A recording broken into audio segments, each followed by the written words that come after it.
Nós vamos então examinar o próximo procedimento ou operação intelectual, que é verificar, através do exame de um fato histórico. Um fato histórico que virou um clássico na história da medicina e na história da ciência. Uma epidemia que se passa em Viena, por volta de 1850, e exatamente dentro do Hospital Geral de Viena, da seção da maternidade, onde eram inclusive formados os médicos vienenses. E o que ocorria ali, o que ocorria nesse hospital, era o fato de que as mulheres, as parturientes, que se submetiam às cirurgias, às operações de parto, então, dentro do hospital, tinham maior chance de morrer lá dentro, assistida pelos médicos, do que se elas fizessem o parto em suas casas, assistidas por familiares ou por parteiras. Os índices de mortalidade de mães e de bebês nesse hospital eram, então, maiores do que todos os outros hospitais na redondeza. E até então ele era considerado um hospital de excelência, né? Porque um hospital universitário. Ora, é claro que, em face desse caso absolutamente alarmante, os médicos se perguntavam o que está acontecendo, qual é a causa. Eles tinham, portanto, algumas explicações para esse fato. A mais comum delas todas, a que tinha maior aceitação entre os próprios médicos, atribuía esse fenômeno, o aumento da mortalidade, da letalidade dos casos de parturientes atendidas na maternidade do Hospital Geral de Viena, eles atribuíam isto a causas, ao que eles chamavam de causas atmosféricas, sobretudo a miasmas, a coisas que existiam no ar e que contaminavam e desencadeavam a doença nesta pessoa. Ora, havia entre eles um médico de origem húngara, chamado Semmelweis, que desconfiava muito desta ideia e desta tese esposada pelos seus colegas de que as causas da mortalidade entre as parturientes se devia a causas atmosféricas, a miasmas e a doenças. Eu acho que o miasma era como é para a gente hoje o vírus, né? Quando a gente não sabe direito ao que atribuir uma doença, a gente fala, é um vírus, é uma virose que você pegou. E na época era um miasma. E ele coloca isso em questão pela seguinte causa, ele simplesmente raciocina, ora, se as causas são atmosféricas, por que a mortalidade é maior aqui no Hospital Geral de Viena e num outro hospital que está a menos de 1 quilômetro daqui, ela é menor? Ele fala, não pode ser essa a causa. As causas atmosféricas que existem aqui, existem lá. Então, isso não pode explicar o que está acontecendo no Hospital Geral. Havia um outro grupo de médicos que atribuía essa alta mortalidade ao fato de que toda vez que uma mulher parturiente estava prestes ao óbito, um padre vinha, seguido de alguns auxiliares, rezando para lhe dar a extrema-unção. E que a visão deste médico caminhando com sinos badalando e incensos, etc., causava medo nas parturientes e que esse medo as apavorava de tal forma que acabava resultando no óbito. Ora, Semmelweis se coloca a seguinte questão. É o medo que causa a morte ou, ao contrário, é o fato de que essas parturientes estão vendo as suas colegas morrer que elas ficam com medo? Mas ele não se limita a pensar, a questionar o argumento. Ele pensa uma forma de verificar se os seus colegas têm ou não têm razão. O que significa, portanto, verificar? É que eu não vou só discutir o argumento, eu vou inventar um procedimento que me responda sim ou não. Ora, pensou Semmelweis, se é a passagem do padre que dará a extrema-unção, que causa o medo, e é o medo a causa do óbito, se eu modificar alguma coisa nessa equação, a causa do óbito muda. Então o que ele faz? Ele pede aos padres que não mais passem pelas enfermarias, mas que ao contrário desviem e silenciosamente cheguem até a paciente que está moribunda. E eles assim fazem. No entanto, a mortalidade não cai. Portanto, ele vai verificar a hipótese dos seus colegas e rejeita essa hipótese. E é, na verdade, um acidente, um acaso que traz a Semmelweis a hipótese central dele, que precisará posteriormente ser verificada. Um de seus colegas, professor também de cirurgia, sai do necrotério, onde se examina cadáveres, essa é parte da formação dos médicos, como todos sabemos, ele, ao examinar um cadáver, faz um pequeno corte com bisturi na sua própria mão.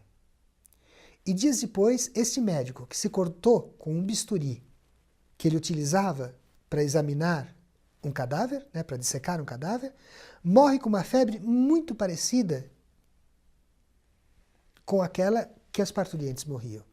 Semmelweis, portanto, cria uma hipótese.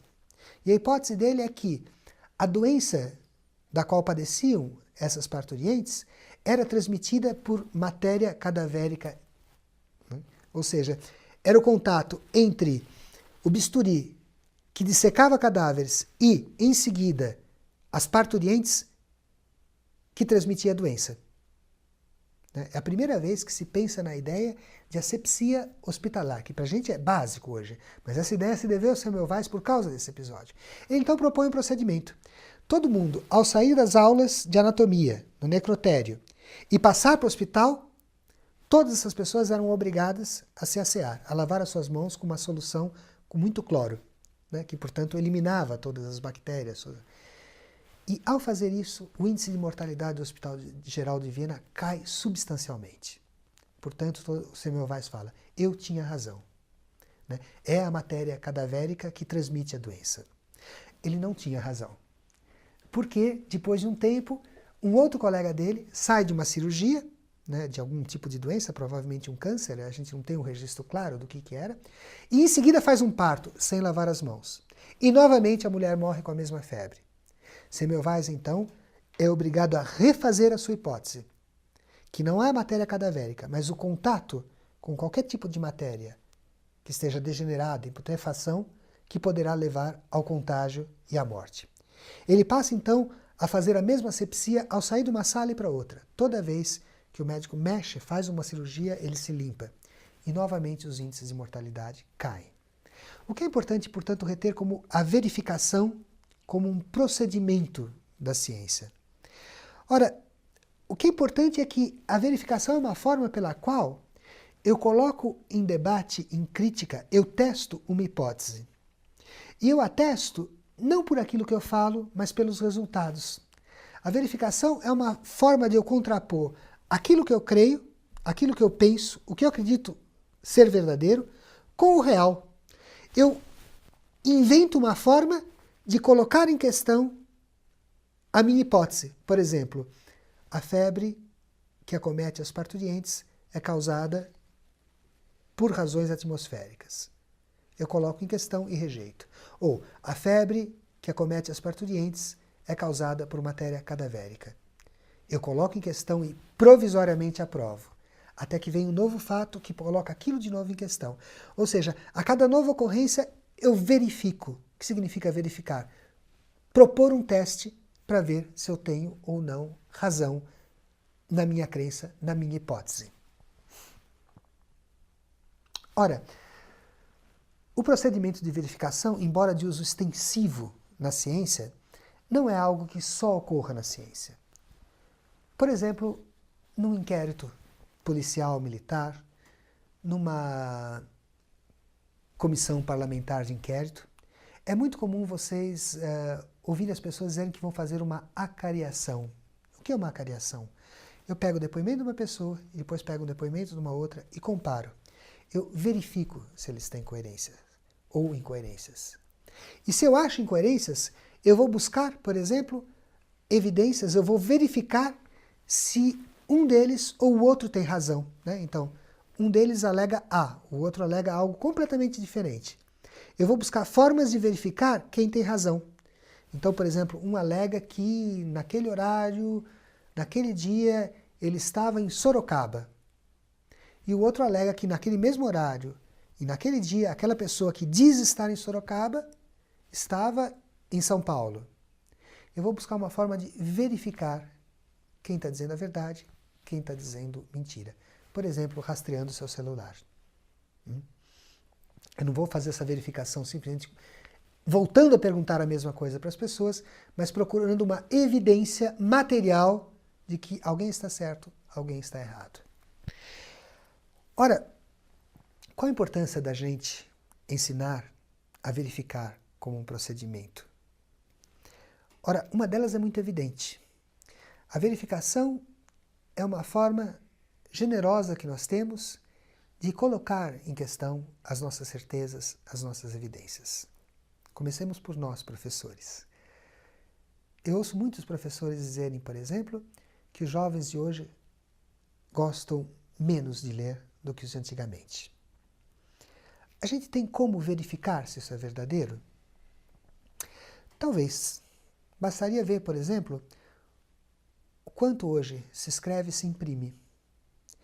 E se nós formos buscar dados para verificar se essa nossa impressão que os jovens hoje gostam de ler menos do que os jovens de antigamente é verdadeira ou falsa, nós teríamos que nos dispor a colocar em teste, tal como Semmelweis fez, a nossa convicção. Muito provavelmente a gente se surpreenderia, né? Hoje se publicam muito mais livros, revistas, temos acesso a sites, né? Muito mais do que antigamente. E claro que você vai falar, não, mas antigamente eu, os meus colegas, sim. Nunca se esqueçam que vocês são professores, que professores são professores provavelmente porque gostam de ler. Mas que na imensa maioria dos casos, hoje, há mais jovens e crianças que leem do que há 20 ou 30 anos. Isso pode ser verificado pelo número de publicações que temos, né? Eventualmente, outras verificações podem retirar a razão desta ideia. Mas o mais importante é essa disposição. Ao ensinar, verificar como um procedimento, ensinar um tipo de disposição, né? Qual é esse tipo de disposição? De colocar em confronto aquilo que nós acreditamos com a realidade. É submeter os nossos juízos, a nossa certeza, a uma realidade de fato. E esse é um exercício que a gente pode fazer muito frequentemente com os nossos alunos, né? Perceber coisas que eles creem, que eles tomam por verdadeiro e que podem ser verificadas, que podem ser questionadas não só verbalmente, mas num confronto com a realidade, né? Esse próprio exercício de questionar os ensinará o valor, né, da verificação como um procedimento para o pensamento, para a ciência, mas também para a vida deles.